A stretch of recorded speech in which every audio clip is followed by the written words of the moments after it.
3 ans après l'incendie qui l'a en partie détruite.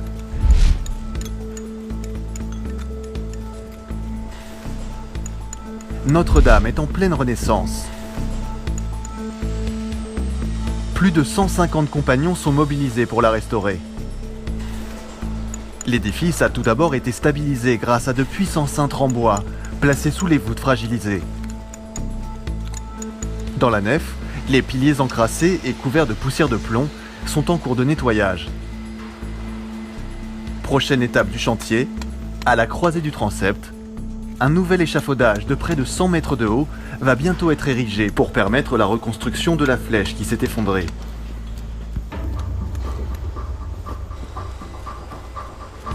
Avant le lancement de cette opération, l'État a prescrit une fouille sur une surface de 123 mètres carrés, sous la houlette de Dorothée Chaoui-Derieux, du service régional d'archéologie. Nous sommes ici dans le cadre d'une opération d'archéologie préventive. À l'origine de cette opération, la maîtrise d'ouvrage, donc l'établissement public Notre-Dame et la maîtrise d'œuvre, les architectes nous ont saisis en nous faisant part du projet qu'ils allaient mettre en œuvre pour reconstruire l'échafaudage qui allait servir à la reconstruction de la flèche. Il se trouve que dans ce projet initialement prévu, il était prévu de terrasser, donc au niveau de la croisée, sur une surface d'environ 120 mètres carrés, de terrasser sous le niveau de dallage sur une épaisseur de 40 cm environ. La loi Notre-Dame qui a été votée en juillet 2019 prévoit que pour les fouilles d'archéologie préventive qui sont menées dans le cadre du chantier de sécurisation et de restauration, l'INRAP est donc l'opérateur des différentes opérations. Évidemment, il fallait qu'il y ait une équipe d'archéologues qui soit là pour pouvoir mener à bien cette fouille avant le remontage de l'échafaudage, parce qu'une fois que l'échafaudage sera là et une fois que la flèche même sera reconstruite, ce secteur-là ne sera plus jamais accessible avant des décennies, voire des centaines d'années. C'est dans ce cadre que nous avons prescrit une fouille d'archéologie préventive qui a été réalisée par l'INRAP sous la direction de Christophe Beignet qui depuis le 2 février, avec toute son équipe, est incroyable sur cette fouille. Voilà. Cette fouille, qui devait s'étaler sur 5 semaines, a permis de révéler dans un premier temps ce radier en pierre et ses calorifères. Créés au XIXe siècle par Viollet-le-Duc, ces canalisations en briques servaient à chauffer la cathédrale par le sol. C'est en dégageant les remblais de ces calorifères que les archéologues ont découvert ce vestige. Un sarcophage anthropomorphe en plomb qui pourrait dater du Moyen-Âge. C'est une des très belles découvertes de ce chantier. C'est qu'au début de la fouille, donc, on a juste pu dégager la tête et les pieds parce que ça se situait au niveau en bord de creusement des calorifères et ce sarcophage était surmonté par le radier.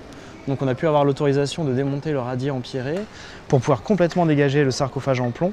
Les éléments stratigraphiques montrent qu'il est a priori il est scellé par des remblais du milieu XIVe siècle, donc a priori il est antérieur. Mais jusque-là, les sarcophages qui ont été retrouvés au sein de Notre-Dame datent de l'époque moderne. Donc il faut aussi essayer de s'assurer de sa chronologie pour vraiment le comprendre complètement. Là où il y a les petits sacs plastiques recouverts de terre, c'est parce qu'en fait il y a des perforations anciennes. Il a été un peu fissuré, il est un peu altéré en partie haute. Du coup, afin d'éviter que l'oxygène rentre plus, on a colmaté de cette manière ces trous. Par contre, la présence de ces trous nous a permis d'insérer une caméra endoscopique et on a pu du coup voir en direct un petit peu à l'intérieur. On voit clairement des touffes de cheveux, peut-être même des restes de peau au niveau du crâne, du textile, on en a. Et surtout, ce qui atteste très très bien de l'état de conservation de ce qu'il y a à l'intérieur, c'est qu'il y a tout un tapis de végétaux au niveau de la tête. Le fait que ces végétaux soient restés conservés montre que le reste du défunt, son madi, doit être aussi tout à fait bien conservé. On espère pouvoir le dégager très rapidement pour peut-être identifier éventuellement la personne dedans. Qui repose dans ce sarcophage? À en juger par son emplacement dans la cathédrale, il s'agit certainement d'une personnalité de haut rang. Car au Moyen-Âge, Notre-Dame, comme toute cathédrale, était une nécropole. Il était d'usage d'inhumer à proximité du chœur certains dignitaires. La fouille a d'ailleurs révélé de nombreux caveaux en pierre et en plâtre.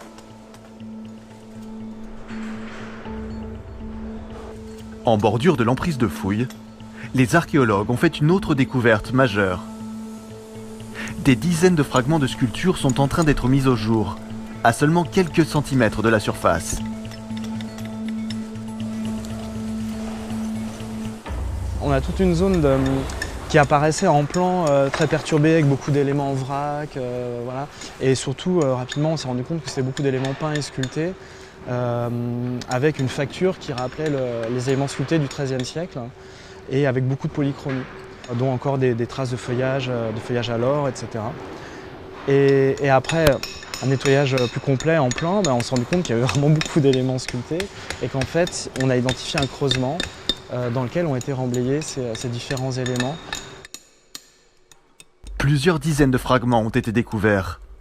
Ils appartiendraient au Jubé du XIIIe siècle. Dans l'architecture gothique, cette cloison richement décorée séparait le chœur, réservé au clergé, de la nef, où se réunissaient les fidèles. Il en existe encore quelques exemples en France, notamment à Albi. Démolis au XVIIIe siècle, les fragments de ce jubé ont été enfouis dans le sol de Notre-Dame. Souvent à l'époque moderne, à partir du XVIIIe siècle, ils ont voulu ouvrir l'intérieur des églises et détruire ces jubés. Et après, le fait de les détruire, de les enfouir sur place, c'est un phénomène qui a pu être observé dans la cathédrale de Nyon, à Bourges et à Reims.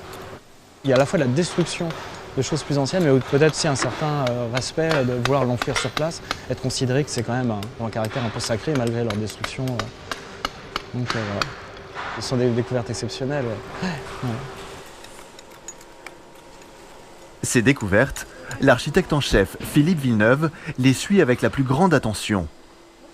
C'est lui qui est chargé de conduire les travaux de restauration de la cathédrale. Ce qu'on voit là, c'est vraiment une sculpture d'une très grande finesse. Les barbes, les visages sont d'une expressivité incroyable. C'est vraiment du très très beau 13e.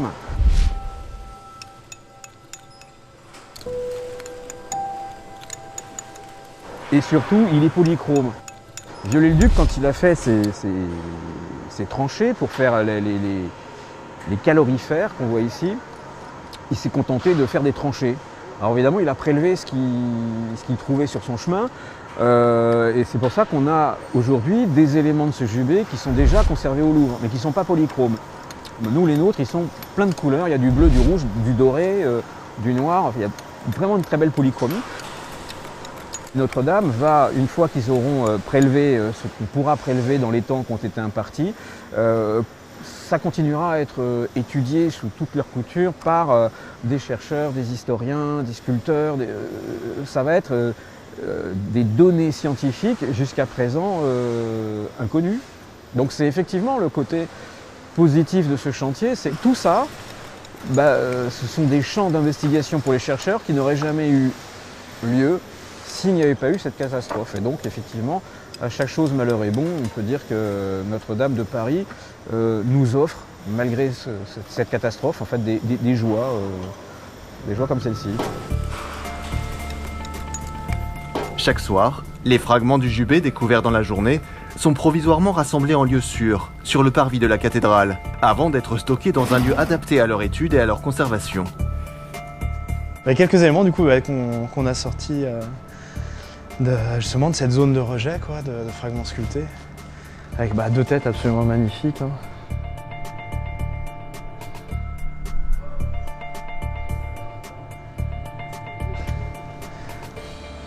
Et là par exemple, on a une jolie peinture rouge, et puis on voit encore des traces de peinture à la feuille d'or sur ce décor végétal.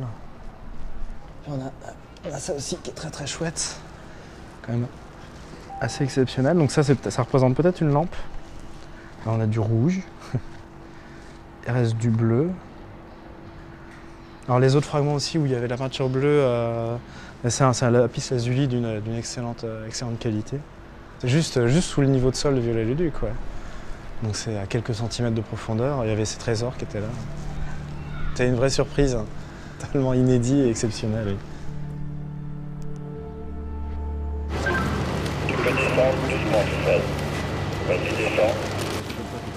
Quand vous avez ça, vous me dites, on y va doucement.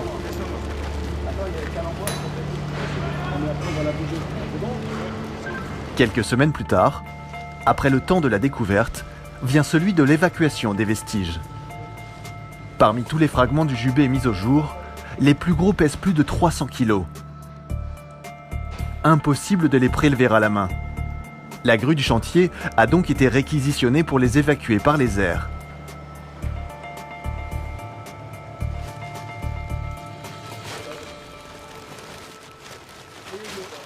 L'évacuation des blocs se fait de manière un petit peu impressionnante, déjà parce qu'elle peut se faire uniquement à la grue, que pour pouvoir faire rentrer la grue dans Notre-Dame, il faut ouvrir ce qu'on appelle le parapluie. C'est un système de bâche qui a été installé au niveau de la croisée, là où la voûte s'était effondrée. L'ouverture du parapluie se fait que sur une certaine largeur qui est finalement assez étroite. Donc le grutier, qui voit rien de ce qui se passe mais qui communique uniquement au talkie-walkie avec les équipes en bas, doit vraiment viser de manière très précise. C'est toute une logistique à mettre en place, un peu en amont pour prévoir les choses, faire en sorte que la fouille s'arrête à ce moment-là. Et tout se passe à merveille comme à chaque fois.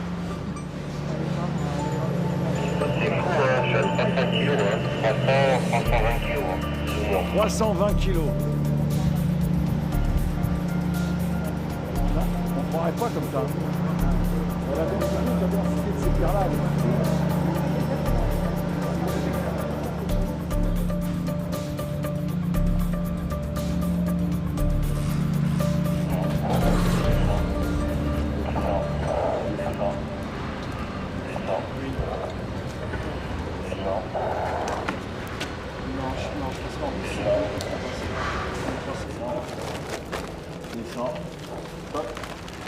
Il y en a encore au moins 6 ou 7, mais il y a des très beaux. Et puis il y a encore des gros blocs aussi à évacuer.